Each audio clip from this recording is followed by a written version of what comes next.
Bonjour, je m'appelle Madison et j'ai 34 ans. Mon plus grand rêve en grandissant était de devenir journaliste ou au moins de travailler avec des magazines.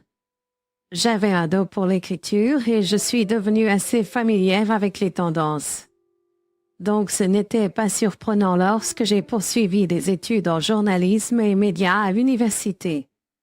Après avoir obtenu mon diplôme, j'ai progressivement changé d'entreprise, mais aucune d'entre elles n'était de grand tabloïd. Ça ne me dérangeait pas car je faisais quelque chose que je rêvais de faire depuis des années. Finalement, j'ai atterri dans une assez grande entreprise et j'ai eu l'impression d'avoir finalement atteint le meilleur que je pouvais.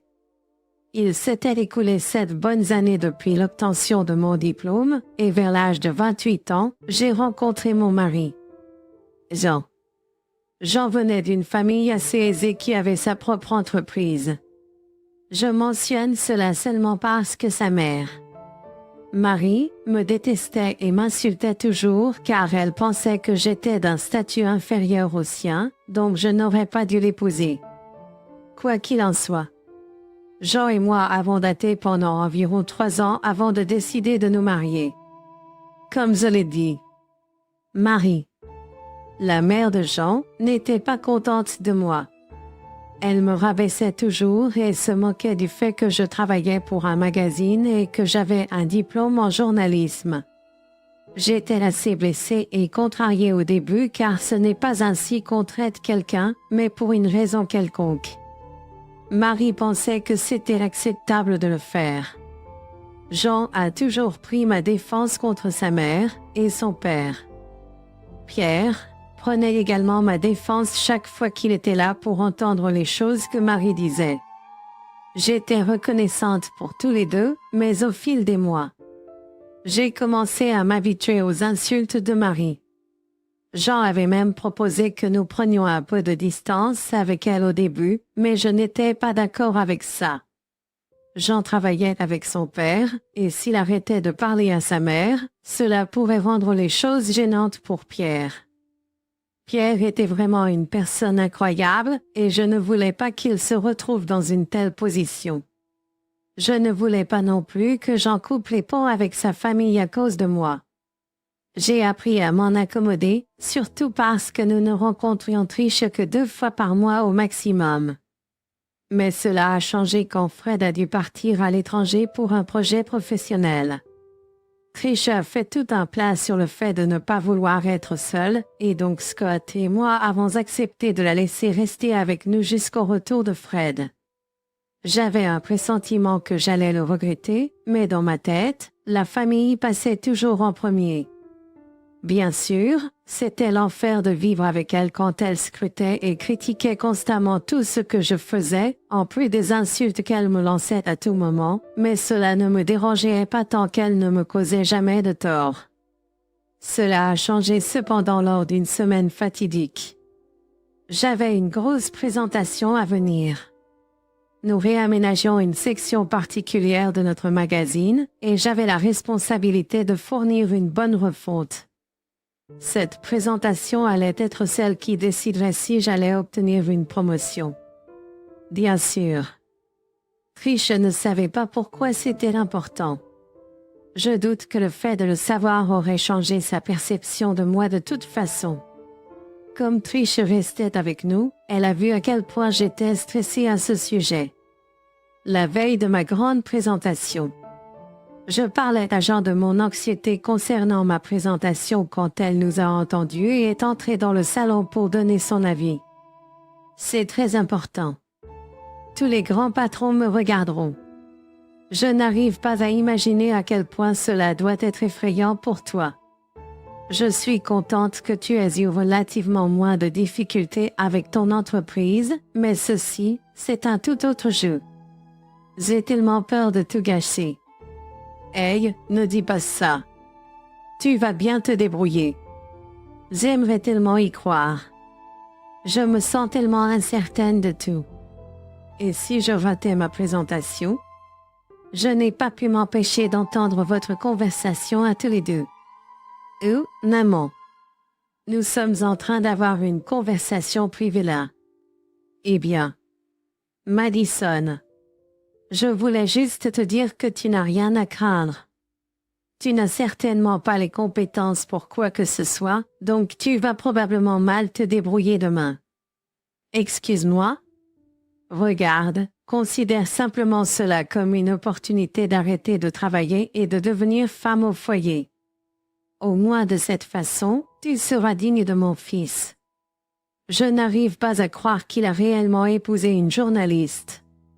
Maman, tu dépasses sévèrement les limites en ce moment. Sors. Tu sais quoi? Je n'ai pas le temps pour tes bêtises. Triche. J'ai des choses plus importantes à penser que ton opinion sur moi et ma relation avec ton fils. Comment oses-tu me parler de cette façon? Oh, donc c'est bon pour toi de me parler comme ça, mais pas dans l'autre sens? Jean, dis quelque chose. Ta femme est en train de manquer de respect à ta mère. Elle se défend simplement. Je ne vois aucun mal à cela. Elle t'a endoctriné. Regarde comment tu peux si facilement tourner le dos à la famille. Camille, tu le regretteras. J'étais furieuse de l'audace que Marie avait de s'incruster dans la conversation de Jean et moi et de m'insulter si ouvertement.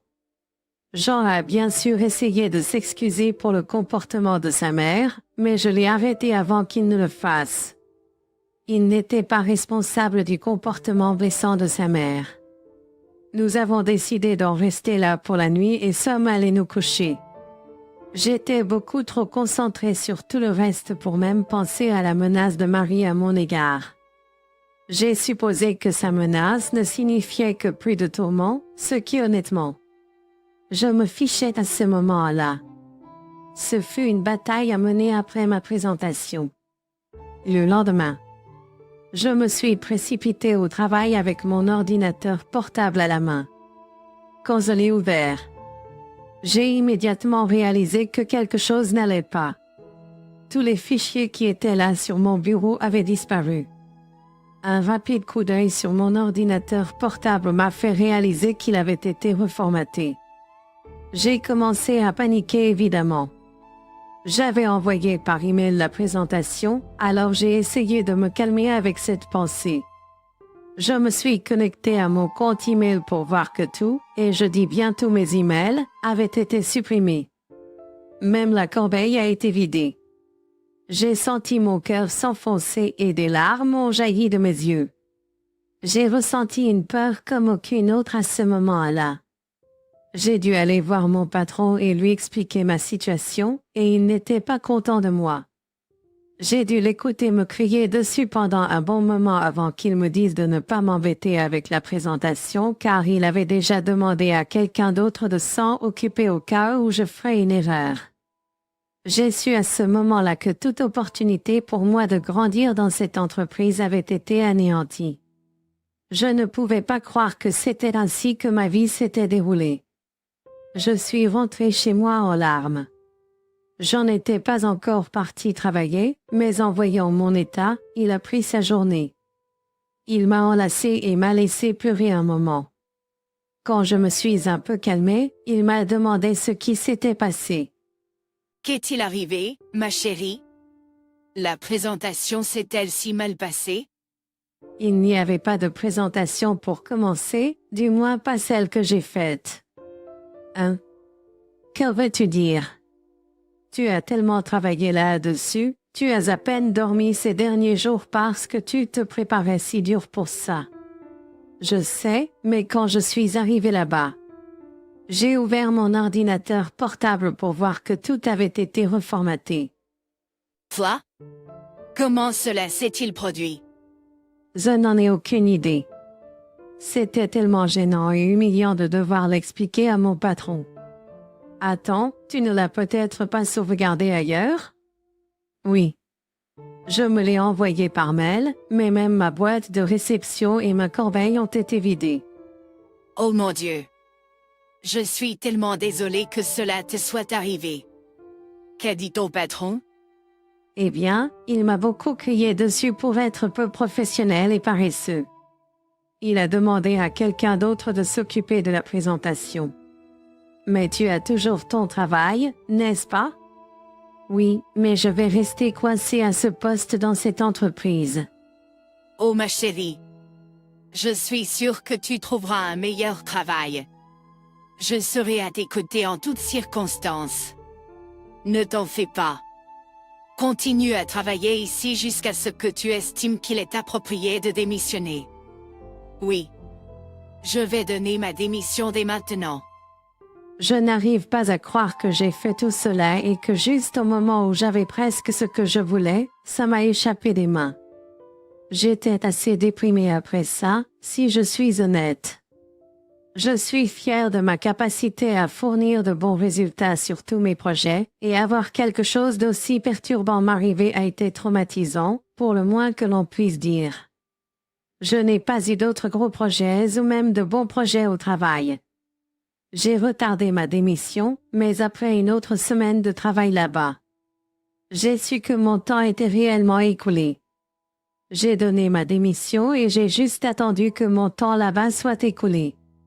Dans tout cela, Trish semblait étrangement joyeuse.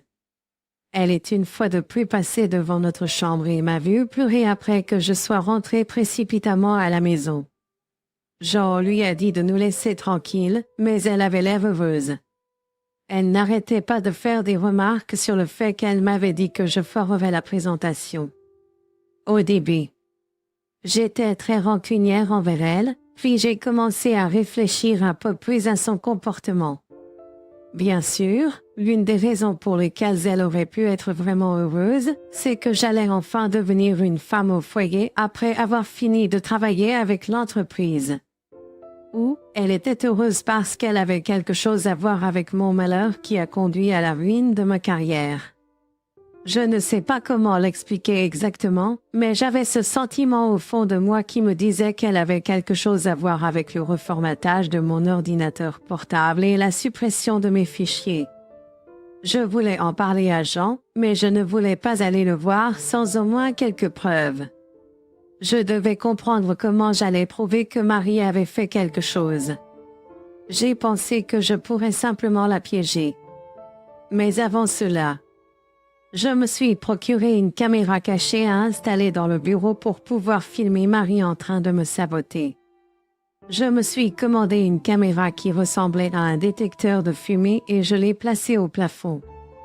Je l'ai connectée à mon téléphone et j'étais prête à mettre en œuvre mon plan. La prochaine étape était de simplement informer Marie de ma prochaine présentation. Ce n'était pas très difficile à faire. Tout ce que j'avais à faire était de tourner en rond dans le bureau et d'avoir l'air inquiète. Jean était toujours au travail et il n'avait aucun moyen de savoir ce qui se passait. Marie m'a vu tourner en rond et est entrée pour me demander ce qui se passait. « Qu'est-ce qui se passe? Pourquoi as-tu l'air si anxieuse? Pourquoi as-tu l'air si anxieuse encore? Un autre projet? Chut. Regarde. J'ai besoin d'en parler à quelqu'un. Et puisque tu as demandé, on m'a donné une autre opportunité de présenter mon travail et je pourrais avoir une augmentation. Vraiment? Oui, et je suis vraiment anxieux à ce sujet parce que c'est vraiment ma dernière chance de faire les choses correctement et je dois le faire correctement. Pourquoi ne dis-tu pas à Jean à ce sujet? Est-ce parce que ton travail est trop embarrassant? Non, c'est parce que je ne veux pas lui donner de faux espoirs. J'ai l'impression de l'avoir déçu la dernière fois et je ne veux pas refaire la même erreur. Garde ça entre nous deux, d'accord? Je ne fais aucune promesse à ce sujet, même si ce sera vraiment amusant de te voir t'effondrer à nouveau demain. Pourquoi souhaites-tu toujours ma chute? Je pense juste que tu es mieux adaptée à être une femme au foyer. C'est bien moins embarrassant que ce que tu fais dans ce moment. Tu sais quoi? Je n'ai pas le temps pour ça, ni ne m'intéresse à ce que tu penses de moi. S'il te plaît, laisse-moi tranquille pour pratiquer ma présentation avant le retour de Jean à la maison. Marie est partie, mais pas avant d'avoir jeté un œil sur mon ordinateur portable et de m'avoir lancé un sourire narquois. J'ai senti dans mes os qu'il se passait quelque chose. J'ai attendu un peu plus longtemps au bureau et je suis partie seulement quand Jean est rentré à la maison. Marie est restée silencieuse à propos de ma présentation, mais elle n'a cessé de me lancer des sourires narquois pendant le dîner. Après le dîner, Jean et moi sommes retournés au lit. J'ai ouvert les images de bureau sur mon téléphone et je les ai surveillées au cas où je verrais un mouvement. Jean et moi avons regardé quelques épisodes d'une série télévisée comme nous le faisions chaque soir. Il n'y a pas eu de mouvement jusqu'à minuit. J'ai vu Marie entrer dans le bureau. J'ai immédiatement attiré l'attention de Jean sur l'écran de mon téléphone. Jean était d'abord confus, mais il a regardé quand Marie a ouvert mon ordinateur portable et a commencé à fouiller jusqu'à ce que mon ordinateur portable s'éteigne et redémarre. Jean m'a regardé pour une explication et je lui ai expliqué ce que j'avais fait. Dire qu'il était furieux contre Marie serait un euphémisme. Marie était toujours dans le bureau parce qu'elle avait décidé de rester et de fouiller dans mes affaires. Jean est sorti du lit et a foncé dans le bureau. Il a ouvert la porte et Marie a pâli en le voyant.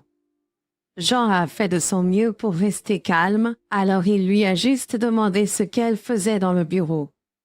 Que fais-tu au bureau? Nanon? Oh, Rara. Je ne faisais rien. Vraiment? Et pourquoi l'ordinateur portable de Camille est-il encore ouvert? Tu m'accuses d'avoir fouillé ses affaires. Je pense que tu as fait bien plus que ça. Maman. Tout d'abord, je suis entrée ici uniquement parce que je pensais que cette pièce avait besoin d'être nettoyée. Et deuxièmement, tu sais que ta femme est stupide, elle a probablement juste oublié de fermer son ordinateur portable.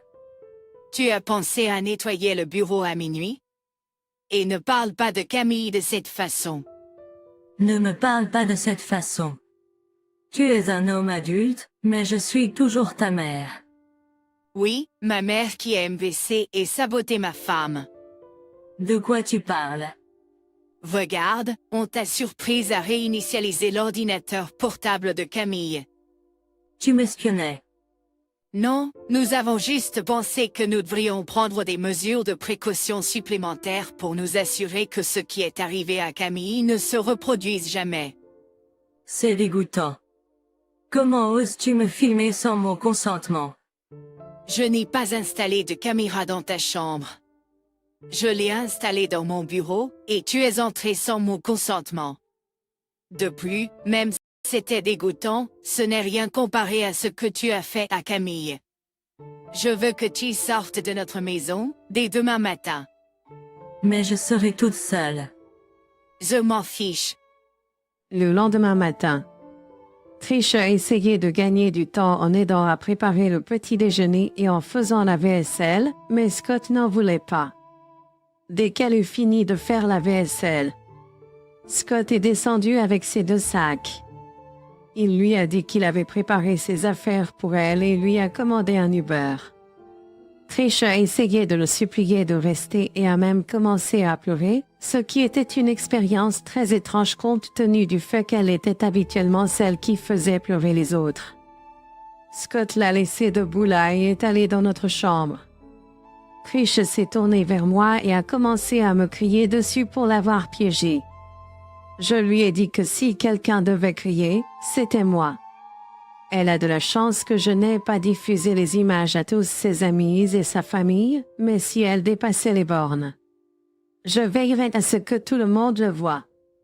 Si une chose était importante pour tous ses amis et sa famille, c'était d'être gentil. S'ils découvraient ce qu'elle m'avait fait, elle les perdrait tout. Il n'y avait aucune chance qu'elle prenne ce risque, alors elle s'est immédiatement tue. Après le départ de Trish, je me sentais beaucoup plus légère. J'étais toujours contrariée par ma situation professionnelle, mais je savais que je pouvais rebondir et faire mieux qu'avant. Scott a été d'une grande aide tout au long de mon parcours jusqu'à ce que j'atteigne enfin mon objectif.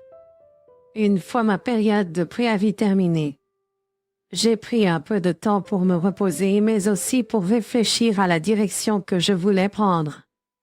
Les mois suivants ont été consacrés à suivre plusieurs cours sur d'autres créneaux de mon domaine. Je savais que si je me concentrais sur un créneau particulier et si je décrochais le bon emploi, je pourrais gagner beaucoup plus. Je ne voulais pas exposer Triche, mais après des années à me rabaisser. Je voulais lui montrer de quoi j'étais capable. Je voulais lui montrer de quoi j'étais capable. Je voulais atteindre des sommets que même elle n'avait jamais vus. Et c'est exactement ce que j'ai fait. Steve m'a aidé en parlant bien de moi à plusieurs endroits. La meilleure chose qui soit ressortie du fait d'être riche était le grand nombre de connexions dont on dispose. Grâce à mon expérience et à toute l'aide que Scott m'a apportée, j'ai réussi à décrocher le poste de rédacteur en chef dans un très grand magazine. Je parle d'un magazine de renommée mondiale. Le travail était dur, mais ça en valait la peine. Quelque part dans mon parcours pour devenir rédacteur en chef, j'ai oublié comment je voulais montrer à Trish de quoi j'étais capable. En fait, pendant ces mois, nous n'avions eu aucun contact avec elle. Je savais que j'en parlais toujours à son père car, eh bien, ils travaillaient ensemble. Mais j'en avais pas beaucoup entendu parler de sa mère. Son père, Pierre, lui a dit qu'elle était contrariée contre nous pour quelque chose mais a refusé de lui dire quoi. Au moins, Trish a pris au sérieux mon avertissement. Mais je devais finalement la rencontrer. Et il se trouve que ma société organisait une énorme fête à laquelle beaucoup de grandes personnalités étaient invitées, y compris Marie et Pierre. Jean et moi étions habillés sur notre 31 parce que, pour la première fois, nous étions tous les deux des personnes de renom. Quand nous sommes arrivés sur les lieux, Marie et Pierre nous ont immédiatement repérés. Ils nous ont fait signe de venir et nous les avons salués. Marie m'a dévisagé avant de sourire. Marie, ne prête pas attention à ce qu'elle dit. Camille. Tu es ravissante, comme toujours. Alors, comment ça va? Camille. Ouais, comment se passe le chômage? Tu es au chômage? Oh ouais, elle a eu un sacré problème avec son travail et ils l'ont virée. J'ai toujours dit qu'elle n'était pas adaptée pour notre fils. Regarde là. Elle ne peut même pas garder un emploi. Ça suffit, maman. PFF, arrête de prendre son parti. C'est assez triste que je doive la voir partout où nous allons. Je n'aurais pas à le faire si tu la laissais comme je te l'avais dit. D'accord, c'est assez. Soit tu arrêtes de parler, soit je pars. Mais Madison, ma chérie, fais-moi savoir si tu as besoin d'un emploi, d'accord? Ce serait un plaisir de travailler avec toi. C'est une offre tellement gentille de ta part, Pierre. Mais j'ai peur de ne pas pouvoir accepter ton offre. C'est logique. Je t'ai dit qu'elle était paresseuse et incompétente. À ce moment-là, mon nom a été appelé et les gens ont commencé à applaudir. J'ai regardé vers la petite scène et le PDG était là, en train de me faire signe de venir sur scène. Je me suis tournée vers Pierre et Marie et je me suis excusée. Pierre avait l'air amusé tandis que Marie avait l'air confuse et en colère. Marie avait l'air confuse et en colère. Le PDG a prononcé son discours et m'a félicité pour mon bon travail dans l'entreprise. Il m'a loué pour mes talents et ma capacité à réinventer et à apporter un nouvel aspect au magazine. Le public a beaucoup applaudi pour moi et a demandé un discours de ma part. Bien sûr. J'ai dû remercier Jean d'avoir toujours été à mes côtés et toutes les personnes qui ont travaillé avec moi, sans lesquelles le magazine n'existerait pas. J'ai terminé mon discours en remerciant la seule personne qui ne croyait pas en moi et qui me rabaissait constamment, car sans leur négativité constante, je ne me serais jamais poussée à être meilleure. Quand je suis descendu de scène, tout le monde m'a arrêté pour me parler et on m'a aussi posé beaucoup de questions sur qui était le détracteur anonyme, mais je suis restée silencieuse à ce sujet. Je me suis dirigée vers la table à laquelle Pierre, Marie et Jean étaient assis. Jean m'a fait le plus gros câlin et m'a félicité, et Pierre s'est levé pour me faire un câlin aussi. Marie m'a regardé avec colère. Oh! Camille, ma chérie, c'est incroyable. Je comprends tout à fait pourquoi tu ne voudrais pas venir travailler avec nous. Merci. Fred, bien que j'admette que si tu avais proposé cela il y a environ 6 mois, je n'aurais accepté. Tu aurais dû accepter l'offre de Fred. Au moins, tu aurais été mieux payé. Mieux payé, chérie? Je ne pourrais jamais faire ça. D'accord, elle ne vaut pas tout cet argent. Non. Je ne veux pas dire ça. Je veux dire que je ne pourrai jamais égaler ce qu'elle gagne actuellement. Hein? De quoi parles-tu? Veux-tu que je lui dise? Madison? Si je le dis, ça sonnera juste prétentieux, donc fais-moi l'honneur, s'il te plaît. Madison gagne au moins 5 fois plus que moi dans son poste actuel ici. Toi? Oh oui, elle a beaucoup plus d'argent que Scott ou moi ne pourrions jamais voir de notre vivant. Ce n'est pas possible.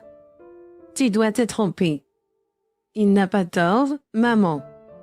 Je le pensais vraiment quand je t'ai remercié.